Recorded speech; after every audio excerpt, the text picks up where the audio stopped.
ഒരുപാട് ഹറാമുകൾ ഞാൻ എന്റെ ജീവിതത്തിൽ ചെയ്തിട്ടുണ്ടല്ലോ, ഒരുപാട് തോന്നിവാസങ്ങൾ ചെയ്തിട്ടുണ്ടല്ലോ. ഇനി എനിക്ക് പടച്ച റബ്ബ് പുറത്തു തരില്ലേ, എനിക്ക് അല്ലാഹു മാപ്പ് തരില്ല, ഞാൻ ഇനി നന്നാവാൻ പോകുന്നില്ല എന്നൊരാളും തെറ്റിദ്ധരിക്കാൻ പാടില്ല. ഞാൻ ഉപയോഗിക്കാത്ത ഡ്രഗില്ല, ഞാൻ ഉപയോഗിക്കാത്ത മയക്കുമരുന്നോ മദ്യമോ ഇല്ല, ഞാൻ ഉപയോഗിക്കാത്ത ഒരു പെണ്ണില്ല, ഞാൻ ചെയ്യാത്ത തെറ്റില്ല. എന്നാലും നിങ്ങൾ നിരാശരാവേണ്ട. ഖുൽ നബിയേ, താങ്കൾ പറയണം, യാ ഇബാദിയല്ലദീന അസ്റഫു അലാ അൻഫുസിഹിം, ശരീരത്തോട് തുരുതുരാ അക്രമങ്ങൾ കാണിച്ച നിരന്തരമായി തെറ്റ് ചെയ്ത ആളുകളോട് നിങ്ങൾ പറയണം,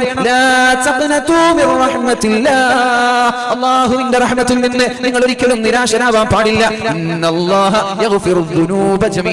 അല്ലാഹു നിങ്ങളുടെ പാപം തരാൻ വേണ്ടി, പാപം പുറത്തു തരാൻ വേണ്ടി കാത്തിരിക്കുകയാണ്. ഈ പരിശുദ്ധമായ റമളാനിന്റെ പകലിൽ അല്ലാഹുവിന്റെ രണ്ട് കരങ്ങളെ നീട്ടിയിരിക്കുകയാണ്. എന്തിനെന്നറിയോ? ഇന്നലെ മഗ്രിബ് മുതൽ സുബ്ഹി വരെ നമ്മുടെ ജീവിതത്തിൽ വന്നു പോയ പാപങ്ങൾ പടച്ച റബ്ബിനോട് പറഞ്ഞുകൊണ്ട് തൗബ ചോദിക്കാൻ, തൗബ ചെയ്യാൻ, അല്ലാഹുവിനോടൊന്ന് പുറത്തു തരാൻ പറയാൻ വേണ്ടി അല്ലാഹുവിന്റെ രണ്ട് കരങ്ങളെ നീട്ടിയിരിക്കുകയാണ്. യബ്സുതു യദഹു